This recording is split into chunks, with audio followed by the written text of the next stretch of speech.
கணிதம் அப்படிங்கிற விஷயத்தில் நம்ம ஹியூமன் பிரெயின் கொஞ்சம் ஸ்லோவாக இருக்கும்.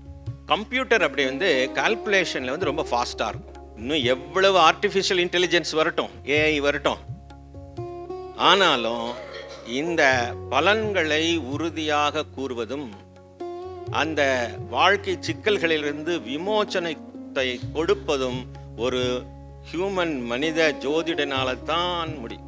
ஜோதிடத்தை ஆராய்ச்சி பூர்வமாக உள்உணர்ந்து கணிதத்தால் மட்டும் அது செய்திட முடியாது. அது கூட இன்னொன்று வேணும். ஒவ்வொரு ஜோதிடரும் இதை உணர்ந்து கொள்ளணும். உபாசனா என்பது ஒவ்வொருத்தருக்கும் வேணும். உபாசனா என்பது ஒரு தெய்வ அருளை நமக்கு கூட்டி கொடுக்கக்கூடியது. அந்த உபாசனைக்கான தீட்சையையும் நாம் பெற்றிருக்க வேண்டும். மனித மூளையிலே இருக்கக்கூடிய ஆராய்ச்சி பண்ணக்கூடிய லாஜிக்கல் திங்கிங்கும் ஈஸ்வர கிருபா என்று சொல்லக்கூடிய குருவினுடைய அருளும் இறைவனுடைய திருவருளும் கூடி வரும் பொழுது அந்த நாக்கிலே சரஸ்வதி குடியிருக்கின்றாள். நம்முடைய இதய கோயிலிலே நம்முடைய உபாசனா தெய்வம் குடியிருக்கின்றது. ஆகையினால்தான் நாம் சொல்லக்கூடிய ஒவ்வொரு சொல்லிலும் நாம் பொறுப்பை எடுத்துக்கொள்கின்றோம்.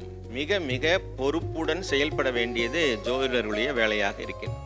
தன்னை மறந்து ஒரு தியான மோன நிலையிலே சென்று குருநாதரை வேண்டிக் கொண்டு உபாசனா தெய்வத்தை வேண்டிக் கொண்டு நீங்கள் அந்த கட்டங்களை பார்க்கும் பொழுது அங்கே உங்களுக்கு மேலான ஒரு சக்தி உங்களுடைய உள் உணர்விலிருந்து பேச வேண்டும்.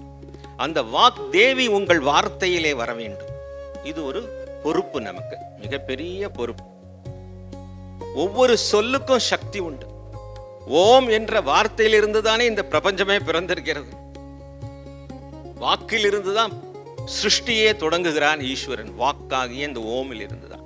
அப்ப நம்ம அந்த வாழ்க்கையினுடைய துன்பங்களோடு வரக்கூடிய ஒரு அஷ்டமச்சனி, அர்த்தாஷ்டமச்சனி, ஏழரை சனி, கண்டகச்சனி, இப்படி பல சனி கிரகத்துடைய தோஷமோ, ராகு கேது கிரகங்களுடைய தோஷங்களோ, செவ்வாய் தோஷம் போன்ற தோஷங்களோடவோ வாழ்க்கையினுடைய சிக்கல்களில் முட்டி மோதிக்கொண்டு என்னடா செய்கிறது என்று சொல்லி கொண்டிருக்கின்ற ஒரு சூழ்நிலையில ஒருவர் ஜோதிடரை நாடி அணுகுகின்றார் என்றால் அவருக்கு என்ன பலம் இருக்கணும்?